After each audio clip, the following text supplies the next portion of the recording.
Olá, sejam muito bem-vindos. Para quem é professor ou professora no Brasil, a gente sabe que pensar na aposentadoria pode parecer um verdadeiro quebra-cabeça. Mas calma, hoje a nossa missão é juntar todas essas peças e montar um mapa bem claro para o futuro. Muitas vezes, a sensação é exatamente essa, né?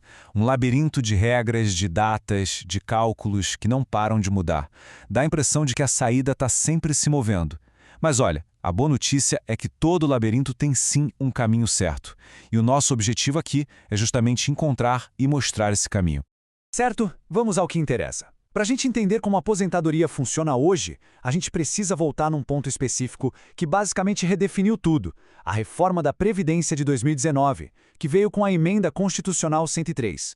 É fundamental guardar bem essa data, 13 de novembro de 2019. Pensem nela como uma linha no tempo. Dependendo de onde cada profissional estava na carreira nesse exato dia, as regras que valem são completamente diferentes. Basicamente, ela criou 3 cenários, 3 realidades distintas. E a gente vai passar por cada uma delas. Ok, mas antes de entrar de cabeça nas regras, tem um ponto que é crucial e que muita gente não sabe que mudou. Quem, afinal de contas, é considerado professor para ter direito a essas regras especiais? A resposta, hoje, é bem mais ampla do que se imagina. Vamos olhar a definição oficial. A lei reconhece que ser professor, a função de magistério, vai muito além de dar aula. O tempo de trabalho na direção de uma escola, na coordenação ou dando assessoria pedagógica, tudo isso, na educação básica, também conta para a aposentadoria especial. E tem mais. Uma lei bem recente, junto com algumas decisões importantes da Justiça, expandiu ainda mais essa lista. Profissionais como auxiliar de creche, dinamizador de biblioteca e supervisor de ensino, por exemplo, agora também entram na conta como função de magistério para a aposentadoria. Isso, gente, pode mudar o jogo para milhares de pessoas da área da educação.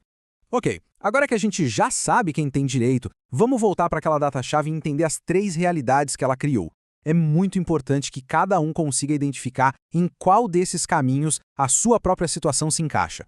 O primeiro caminho é o mais direto. Quem já tinha os requisitos completos até a data da reforma tem o que chamamos de direito adquirido, ou seja, mulheres com 25 anos de contribuição como professora e homens com 30 anos. Se essa era a situação até 13 de novembro de 2019, as regras antigas estão garantidas. A aposentadoria pode ser pedida a qualquer momento, sem se preocupar com as mudanças.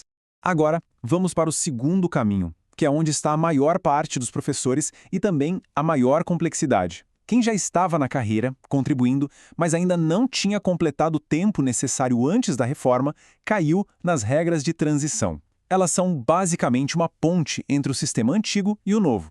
E por último, o terceiro caminho. Esse é para quem começou a carreira de professor um dia depois da reforma, a partir de 14 de novembro de 2019. Para esse grupo, as regras são novas e permanentes. Além dos 25 anos de contribuição para homens e mulheres, agora existe uma idade mínima, 57 anos para elas e 60 anos para eles. Bom, agora a gente vai mergulhar na parte que pode parecer mais complicada, as regras de transição. Para quem se viu ali no caminho 2, é preciso ter muita atenção, porque não é uma regra só. Existem 3 opções diferentes, e a escolha certa pode fazer uma diferença enorme no futuro. Vamos olhar essa tabela com calma. A primeira regra é a de pontos. Ela soma a idade com o tempo de contribuição. Para o ano de 2026, as mulheres precisam de 88 pontos e os homens 98. A segunda, da idade mínima, vai aumentando todo ano. Em 2026, a idade de 54 anos e meio para mulheres e 59,5 para homens. E a terceira, do pedágio de 100%, exige uma idade mínima fixa e que se trabalhe o dobro do tempo que faltava para se aposentar lá em 2019. É bastante coisa para analisar. E essa linha do tempo aqui ilustra perfeitamente como essa regra da idade mínima funciona. A cada ano que passa, a exigência sobe 6 meses. É uma progressão, uma escadinha que sobe devagar até chegar no alvo final em 2031, 57 anos para mulheres e 60 para homens, que é a idade da regra permanente. Certo. Entender quando se pode aposentar é só metade da história. A outra metade, e talvez a que mais preocupa todo mundo, é quanto eu vou receber. O cálculo do valor mudou muito e o impacto no bolso pode ser gigantesco. É como se fossem 2 mundos diferentes. De um lado, a integralidade e a paridade, que é o sonho de muita gente. se aposentar com o último salário e ter os mesmos reajustes de quem ainda está trabalhando. Isso é garantido principalmente na regra do pedágio 100%. Do outro lado, tem a nova regra geral, um cálculo que pega 60% da média de todos os salários desde 1994, com um acréscimo pequeno por ano a mais de contribuição. A diferença no valor final é, muitas vezes, brutal.